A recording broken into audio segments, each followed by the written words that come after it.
Hello, I'm Elena Scott, and this is Tire Business News Minute, the industry's video news show.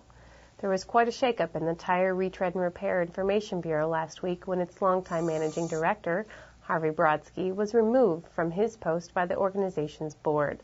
The board then hired Marvin Bozarth, a retreading industry veteran, as his replacement on an interim basis.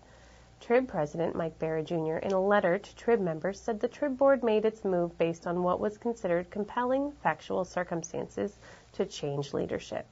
Mr. Brodsky, who's been the voice of TRIB for nearly 30 years, advocating and defending the use of retreads, said the TRIB board didn't tell him why he was let go.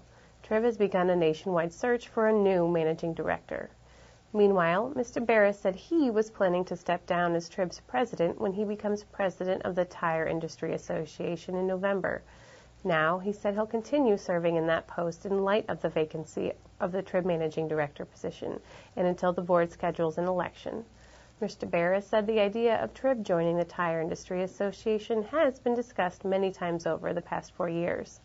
But TRIB now has a very proactive board, and it wants TRIB to stay independent and focused on the retread and repair industries as long as it can continue to financially support itself.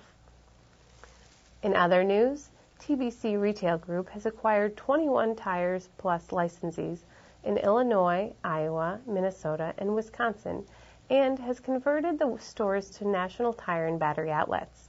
The former owners terminated their franchise relationships with Tires Plus owner Bridgestone Retail Operations after selling their stores and assets to TBC. The acquisitions pushed TBC close to the 800 mark in company-owned retail outlets. The stores in Minnesota and Wisconsin are TBC's first foray into those states.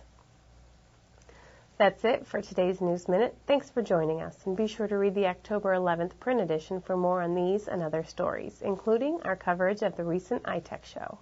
I'm Elena Scott for Tire Business in Akron, and we'll see you back here October 18th.